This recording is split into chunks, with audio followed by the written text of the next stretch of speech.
Hey everybody, it's Jason Blaha here, and once again it is time for a lower body training day, but a quick reminder, if you guys will please click like down below, be greatly appreciated. If you aren't following or subscribed, please do so, and if you guys would be so kind as to drop a comment down below just to say hello or to ask questions, give your thoughts, it'd be appreciated. So doing a little bit of volume on squats and deadlifts today. Also, obviously I did 2 hours of list cardio yesterday. All of it streamed, pretty much at the point where trimmed down for the summer a little bit. But that means we got to train hard, we got to train heavy, because I need to be pushing to gain muscle, not just retain muscle. Have to try to gain muscle while trying to strip a little bit of body fat down using all the list cardio and getting the diet dialed in. So again, let's just blow quads up. I need my quads and my calves to grow. I need to push on. So 3 sets of high bar squats. Yes, I know it's only 405 for 3. I'm also doing it as raw as can be. So 3 sets of 3. It felt pretty heavy on the third rep each time. Obviously, I had reps in the tank, but the point is on these, I'm close enough to failure. We're getting a training response. And then I did belt squats to get a little extra work here. So these are still high quality sets. And what I'm trying to focus on is sinking them. Right, I'm trying to get as much quad stimulus as possible while still maintaining a relatively heavy weight here, right? Trying to maintain a relatively heavy weight. So my goal on these is, even though high bar always looks higher relative to knee angle on the depth, try to go deep on every single rep, right? Basically try to go hamstrings to calves on the reps. So trying to go deep, just get high quality reps, right? And that was the goal all the way across. And was comfortable with it, but obviously created some fatigue. So I definitely was going, man, I'm feeling the cardio fatigue. I went to do the deadlifts and the grip was slipping on the third rep. I'm like, let me just do some 3 sets with, 500, it's called it 495, 500, but I just didn't put the tiny plates on. But I noticed part of the issue is I didn't grip it correctly. I came in all limp wristing it. I didn't get the thumb over correctly. And so I'm sitting here and then I feel like the grip is trying to give. So I'm like, let me set it down. Let me focus. What am I doing? So I'm using the thick bar, right? I'm using the thicker bar. I got so used to the deadlift bar, I've gotten lazy about that thumb. Notice my thumb on that right hand difference. Now I'm wrapping that thumb over. Now it got a lot easier, right? But I feel like just some triples with 500, this is enough to stimulate some growth, right? Especially with this bar.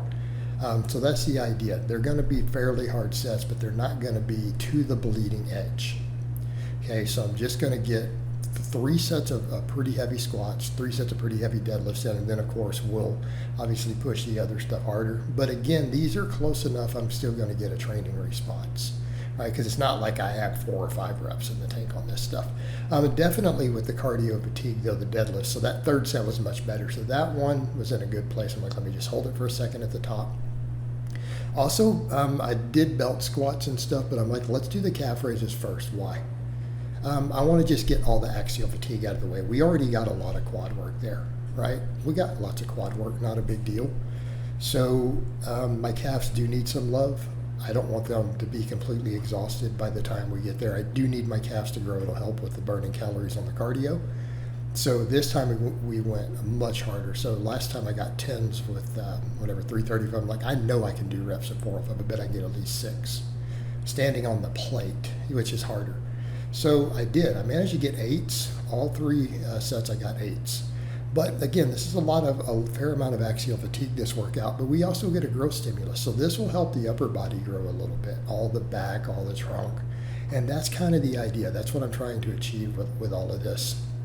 Be efficient and go, what's the minimum work I really need to do to stimulate a good growth on everything, keep everything balanced. But know what we need to isolate, some delts, some biceps, a little calves, little forearms, right? That stuff all needs to be isolated. Pecs and stuff, I'm not worried. I'm benching and doing dips. So the same thing here, quads and all that. I think we're good. We got belt squats and we have high bar squats. And doing it all twice a week, that's actually a lot of quad and pec volume. Fair amount of tricep volume too. But obviously I've been isolating the rear to side delt and things like that. But here, again, I just want to make sure the calves are getting stimulus. All this walking I'm doing, every drop of calf muscle is worth an enormous amount of calorie burn, energy burn. Again, chasing nutrient partitioning with all this. This is how we cut down while potentially gaining muscle, right? It's kind of the idea. So I do need to trim a little body fat, and people are right. I can stand to be a hair leaner, but we want to be thick and we want to be strong. That's the idea, right? So we're going to do it this way. We're going to do it the healthy way, not going to do it by necessarily starving myself. We're just going to do a lot of lifts, which is good for your health. Good for your health. Do it by keeping the diet super clean, very low fat, heavy on carbs, protein, and then lots and lots and lots and lots of vegetables. All right, the belt squats. This is pretty much the heaviest I've done. I've done 2 sets of 6 with this before, but I managed to squeeze out 3 sets of 6 with 300. And the idea on this, it's like I'm trying to just push them hard. I don't want to get tons and tons and tons of reps on the knee joint. Okay, and the reason is I'm doing all the walking, I'm doing all the cycling. I don't want huge amounts of reps hitting those quad tendons, but I want it to be heavy and I want a stimulus. So right around that 6 to 8 works good here. 3 to 5 for the squats.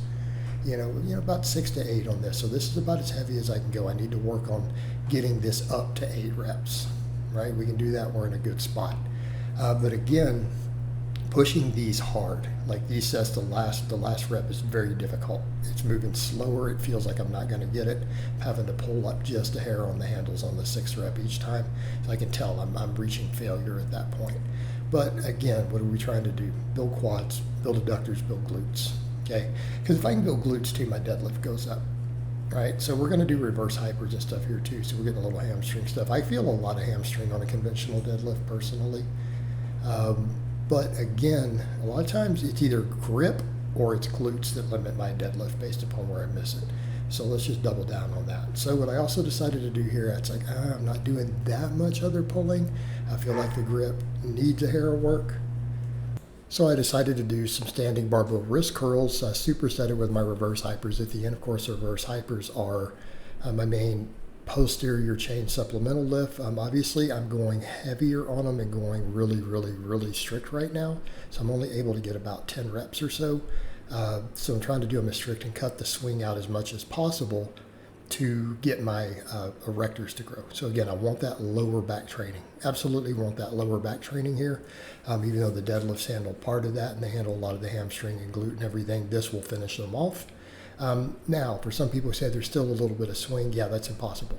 I mean, I guess I could let the roller bearings rust and ruin the device and not grease them up and pour some salt water in them, but then I've ruined a $1,000 machine. So it'd be kind of stupid, wouldn't it?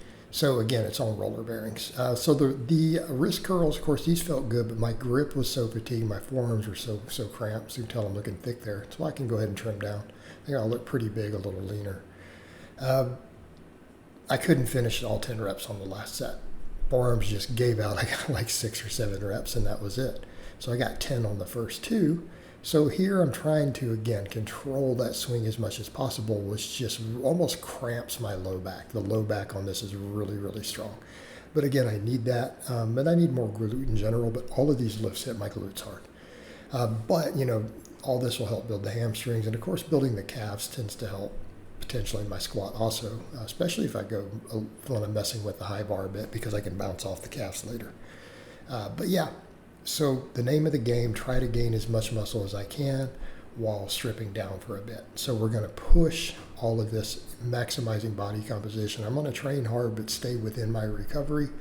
And again, compensating for a lot of the cardio, I'm actually running a lot of carbohydrates with the fat very, very low.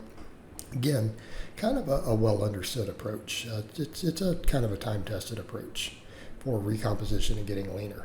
And then we finished up with a set of hanging leg raises, but pretty happy with today's workout other than that first set of deadlifts. So I hope it's been informative, and I'll talk to you guys and gals next time.